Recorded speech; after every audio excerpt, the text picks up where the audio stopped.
Hello friends, welcome back to my channel education crops. मैं अमित रॉय आप सबका स्वागत करता हूं इस वीडियो सीरीज़ में, जिसमें हम लोग डेटा स्ट्रक्चर सब्जेक्ट्स के अंडर में जो सॉर्टिंग आता है उसके बारे में हम लोग समझने की कोशिश कर रहे हैं। ठीक है, तो आज का जो हमारा सॉर्टिंग है that is quick sort. And everybody nose कि ये बहुत ही इम्पोर्टेंट है। ये सॉर्टिंग बहुत ही इम्पोर्टेंट है, बहुत बहुत इम्पोर्टेंट है। ठीक है, तो इसको हम लोग बहुत ही ध्यान से कॉन्सेंट्रेट होकर समझने की कोशिश करेंगे और एक बार अच्छे से फोकस कर दीजिएगा। बहुत ही आसान है ना। तो आइए शुरू करते हैं। एग्जाम्पल आपके सामने दिख रहा होगा 35, 50, 15, 25, 80, 20, 90 एंड 45। जिसे हमें शॉर्ट करना है by using the technique which is used in quick sort. ठीक है, तो क्या करते हैं इसमें? सबसे पहला तो हम काम ये करते हैं कि फर्स्ट एलिमेंट को हम बना लेते हैं पाइवोट एलिमेंट। ठीक है, इसके बाद का जो नेक्स्ट है एलिमेंट या नंबर, इसको हम लोग एक पॉइंटर से रिप्रेजेंट करते हैं एंड दैट इज पी, है ना। कोई भी पॉइंटर आप नाम दे सकते हैं। और एक लास्ट एलिमेंट के लिए पॉइंटर बनाते हैं दैट इज क्यू। ठीक है, अब पी को हमें रन कराना है। ठीक है, और ऐसे रन कराना है कि जहाँ जैसे ही इस पायवट एलिमेंट से ज़्यादा बड़ा वैल्यू मिले वहीं पर रुक जाना है। पी के लिए क्या क्या काम करना है कि पायवट एलिमेंट से जो ग्रेटर है जैसे ही आगे मिलेगा हमें रुक जाना है। पी को हमें लेफ्ट टू राइट मूव कराना है। क्लियर? क्यू को क्या कराना है? क्यू को हमें राइट टू लेफ्ट मूव कराना है। पी को ऐसे मूव कराना है और क्यू को ऐसे मूव कराना है। क्यू कब रुकेगा?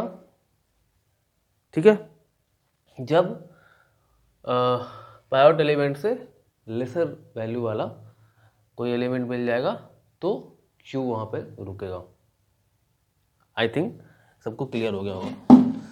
ठीक है, तो देखते हैं क्या होता है।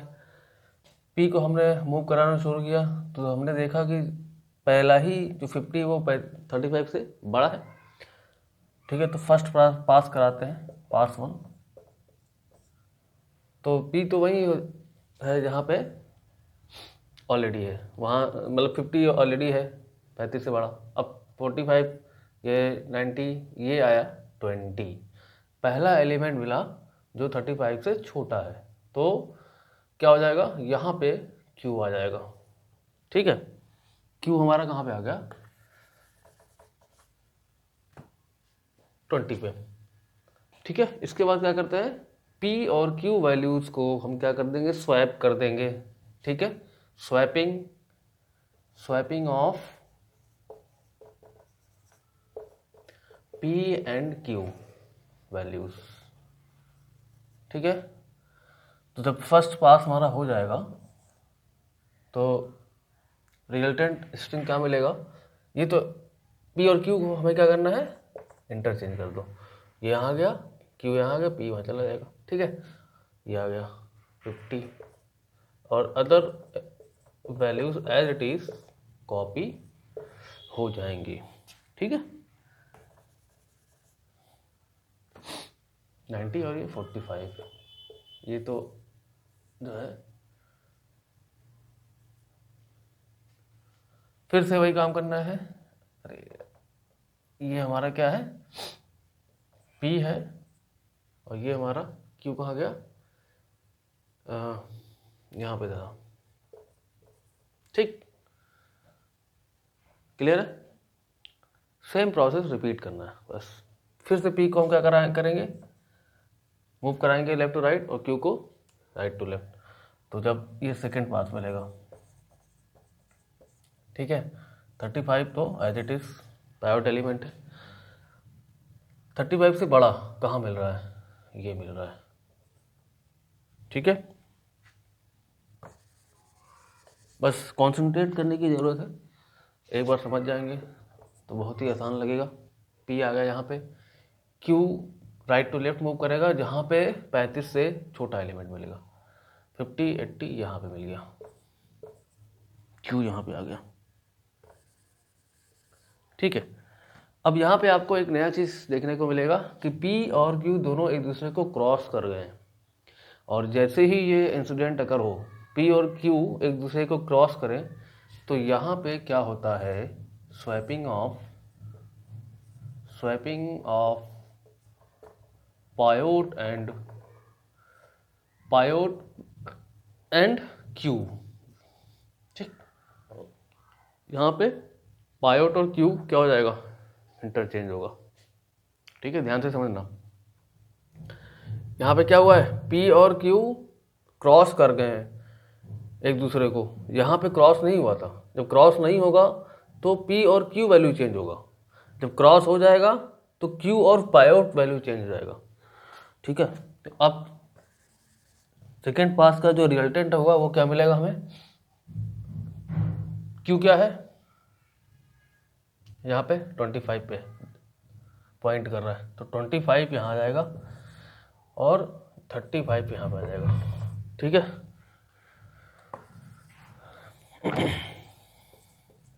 ये बायोट एलिमेंट यहाँ पे आ गया एज इट इज़, बाकी एज इट इज़ कॉपी कर लो। ठीक है, और ये हमारा 80 है ही है, जिसको P डिनोट कर रहा है, ये 50, ये 90 और ये 45। ठीक, अब हमारा क्या हो गया, ये पायोट एलिमेंट जो है ना, ये पायोट है यहाँ पे। अब हमारा क्या होगा, ये जो स्ट्रिंग था हमारा 2 पार्ट में डिवाइड हो गया। ठीक है, और ऑब्जेक्टिव भी हमारा यही है कि हमें अपने गिवन स्ट्रिंग को 2 पार्ट में डिवाइड कर लेना है। ठीक है, अब एक पार्ट ये हो गया, दूसरा पार्ट हमारा ये हो गया। ठीक है, अब सेम प्रोसीजर इस पार्टीशनड इस स्ट्रिंग में कराएंगे और इस स्ट्रिंग में कराएंगे। ठीक है, तो यहाँ पे 25 हमारा क्या हो जाएगा, अब हमारा 25 और 20 और 15 इसके लिए करना है, और इधर 80 50 90 एंड 45 के लिए यही काम करना है जो हम लोगों ने शुरुआत किया था। यहाँ पर ये 2 अलग अलग स्ट्रिंग मान लो, 35 से अब 35 को भूल जाओ यहाँ पे। ठीक है, चलो 25 हमारा क्या हो जाएगा, पायोट एलिमेंट। ठीक है, ये P और ये Q। ठीक है, अब P को हमें ऐसे मूव कराना है जैसे वहाँ पे करा रहे थे, तो 25 से बड़ा जहाँ मिलेगा वहीं पर रुक जाएंगे, और सेम Q के लिए लेसर वैल्यू। अब यहाँ पे अगर मूव कराते हैं तो यहाँ तो 25 से बड़ा कुछ है ही नहीं, तो क्या करेंगे। ठीक है, तो यहाँ पे हम एक एज्यूम कर लेते हैं इनफाइनाइट वैल्यू। ठीक है, तो जब फर्स्ट पास होगा तो क्या मिलेगा, ये तो 25 है, पायोट एलिमेंट है, ये 20, ये 15, ये इनफाइनाइट, P यहाँ पे आ जाएगा। ठीक है, और क्योंकि अब इनफाइनाइट को हम ये मान के चल रहे हैं कि बड़ा है, गेटिंग माई पॉइंट, इनफाइनाइट को हम ये मान के चल रहे हैं कि बड़ा है 25 से, तो ये यहाँ पे आ गया। और Q कहाँ, Q हमारा यहीं पे है क्योंकि ऑलरेडी ये 15 25 से छोटा ही है। फिर यहीं पे यहाँ पे सेम काम हुआ है, क्या हो गया, P और Q एक दूसरे को क्रॉस कर गए, तो Q और पायोट एलिमेंट क्या हो जाएगा, इंटरचेंज हो जाएगा। तो यहाँ पे 15 आ गया, यहाँ पे 20 और यहाँ पे 25। अब आप देख सकते हो कि ये सॉर्टेड है, दिस सब स्ट्रिंग इज सॉर्टेड ऑलरेडी। ठीक है, अच्छा सेम प्रोसीजर यहाँ के लिए करना है। 80 हमारा क्या हो जाएगा, पायोट, ये P हो गया और ये Q हो गया। ठीक है, हमेशा ध्यान रखना P पायोट के जस्ट आगे वाला एलिमेंट और Q सबसे लास्ट वाला एलिमेंट। ठीक है, ये सब स्ट्रिंग हो गया हमारा। तो 80 इधर P को हम मूव कराएंगे, 80 से बड़ा जहाँ मिलेगा वहाँ पे रुक जाएंगे, तो यहाँ पे मिल जाएगा। और Q तो ऑलरेडी क्या है, Q ऑलरेडी 80 से छोटा ही है, तो यहाँ पे P और Q एलिमेंट, क्योंकि यहाँ पे अभी दोनों क्रॉस नहीं किए हैं, तो P और Q क्या हो जाएगा, चेंज हो जाएगा, इंटरचेंज। पाइवट ये है, यह एज इट इज़ रहेगा, ये यहाँ पे आ जाएगा और ये यहाँ पे। ठीक है, समझ में आ रहा है? क्यू तो वही रह जाएगा, पी आगे चला जाएगा और फिर पी और क्यू वैल्यू इंटरचेंज हो जाएगा। यहाँ पे 45, यहाँ पे 90। ठीक है, यहाँ तक समझ में आ गया। अब हमारा पी ये है और क्यू ये है। ठीक है, पी हमारा 45 हो गया। अब क्या करें, सेम प्रोसीजर फिर से, पी की वैल्यू को फिर आगे बढ़ाओ तो क्या मिलेगा यहाँ पे 90। दैट मीन्स 80 से बड़ा यहाँ पे मिलेगा इसको, तो इसको 90, ये हमारा हो जाएगा पी वैल्यू और क्यू यहाँ पे आ जाएगा। 80 से सबसे छोटा एलिमेंट यहाँ पे मिल जाएगा। ठीक है, ये क्यू हो जाएगा। ठीक है, अब देखो यहाँ पे पी और क्यू एक दूसरे को क्रॉस किए हैं तो फिर क्यू और पाइवट एलिमेंट इंटरचेंज हो जाएगा। तो ये 45 यहाँ आ गया, इसको पाइवट मत करो। ठीक है, और यहाँ पे 80 आ जाएगा, ये 40, ये 50, ये 90। अब आप देख सकते हो कि ये सब स्ट्रिंग भी क्या हो गया है, सॉर्टेड हो गया है। और हम इस वाले को भी यहाँ पे अगर ला देते हैं तो 35। तो अब आप देख सकते हो कि ये पूरा जो गिवन स्ट्रिंग था क्या हो गया है, स्ट्रिंग मतलब इंटीजर की बात कर रहे हैं, है ना। 15, 20, 25, 35, 45, 50, 80 और 90 सॉर्टेड हो गया। तो इस तरीके से क्विक सॉर्ट से हम सॉर्ट करते हैं। ठीक है, आई थिंक बहुत ही आसान है। सिर्फ 2 पॉइंट याद रखना है पी और क्यू पॉइंटर के बारे में। पी को लेफ्ट टू राइट मूव कराते जाओ, पाइवट एलिमेंट से जैसे बड़ा मिलेगा तुरंत वहीं पे रुक जाना। क्यू को राइट टू लेफ्ट मूव कराना है, जैसे ही पाइवट एलिमेंट से छोटा एलिमेंट मिलेगा रुक जाना। ठीक है, उसके बाद पी और क्यू को हम इंटरचेंज कर देते हैं। ठीक है, लेकिन अगर पी और उस मूव कराने के ड्यूरेशन में पी और क्यू एक दूसरे को क्रॉस करते हैं तो फिर पी और क्यू वैल्यू इंटरचेंज नहीं होता है। तो क्या होता है, क्यू और पाइवट एलिमेंट इंटरचेंज हो जाता है, स्वैप कराते हैं। बस इतनी सी बात याद रखनी है। ठीक है, अब एनालिसिस की बात कर लेते हैं जल्दी से। ठीक है, एनालिसिस में वही टाइम कॉम्प्लेक्सिटी और स्पेस कॉम्प्लेक्सिटी। ठीक है, तो इसमें बेस्ट केस और वर्स्ट केस हम लोग अलग अलग देखेंगे। ठीक है, तो पहले वर्स्ट केस देख लेते हैं। वर्स्ट केस में क्या है, वर्स्ट केस, ठीक है, अगर 1 2 3 4 5 6 7 अगर सॉर्टेड ऑलरेडी है तो उस केस में वर्स्ट केस होता है ना। ध्यान से समझना, क्योंकि यहाँ पे थोड़ा सा मतलब ऑड सा लगता है कि ऑलरेडी सॉर्टेड है तब कैसे वर्स्ट केस हो सकता है। तो जो क्विक सॉर्ट की टेक्निक है उसके रिगार्डिंग देखा जाए तो ये वर्स्ट केस हो जाता है, क्योंकि जब यहाँ ये इसको पाइवट कर लेते हैं, इसको पी कर लो, इसको क्यू कर लो, है ना। तो पी के लिए तो पहले ही मिल जाता है तुरंत ही, क्योंकि एक से बड़ा है। लेकिन क्यू के लिए क्या होगा, पूरा स्ट्रिंग इसको क्या करना पड़ेगा, पूरा एन तक, एन एलिमेंट है तो पूरा ट्रैवर्स करना पड़ेगा, तभी तो उसको 1 से कम वैल्यू वाला एलिमेंट मिलेगा। तो यही भी मिलेगा, ठीक है, यही भी मिलेगा इसको। और फिर क्या होगा, पाइवट और क्यू दोनों सेम हो गया तो इंटरचेंज होगा तो वहीं रह जाएगा। इस तरीके से पूरे एन एलिमेंट को जो है, उसी तरीके से जब दूसरे एलिमेंट के लिए करोगे तो n-1 एलिमेंट को पूरा ट्रैवर्स करना पड़ेगा। ठीक है, तो इस तरीके से इसमें अगर हम निकालते हैं टाइम कॉम्प्लेक्सिटी तो पहले एलिमेंट के लिए Cn, दूसरे एलिमेंट के लिए Cn-1, तीसरे एलिमेंट के लिए Cn-2 एंड सो ऑन। ठीक है, इस तरीके से आपको सारे एलिमेंट के लिए निकालोगे अलग अलग तो ये आपको मिलता है टोटल। ठीक है, तो अगर इसको हम सॉल्व कर लेते पूरा तो ये n plus n-1 plus n-2, इसको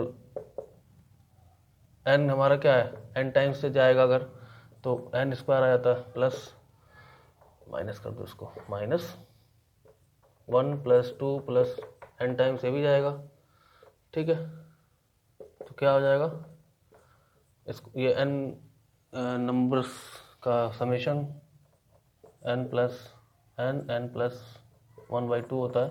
इसको सॉल्व करोगे तो मिलेगा n-1 डिवाइड बाई 2। तो इसका ऑर्डर क्या हो जाता है, ऑर्डर ऑफ n स्क्वायर, ठीक है। वर्स्ट केस में ऑर्डर ऑफ n स्क्वायर, ठीक। अब बेस्ट केस क्या है,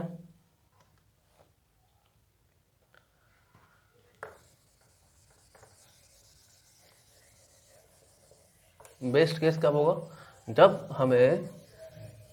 जब हम अपने गिवन स्ट्रिंग को या गिवन नंबर्स को 2 पार्ट में डिवाइड कर लें, 2 पार्ट में डिवाइड कर लेते हैं, ठीक है। तब हमें जो है वो बेस्ट केस होता है, जिसकी हम लोगों ने एग्जाम्पल में देखा था, ठीक है। तो इसका मतलब पहले एलिमेंट के लिए तो मतलब फर्स्ट जब एक बार पूरा कराओगे, पूरा करा लेते हैं, जब तक पाइवट एलिमेंट बीच में नहीं आ जाता है तब तक के लिए तो आपका n होता है, ठीक है। लेकिन जब 2 पार्ट में डिवाइड कर दिया तो फिर हमें रिपीट करना होता है वही सेम प्रोसीजर सब स्ट्रिंग्स में, ठीक है। तो अब क्योंकि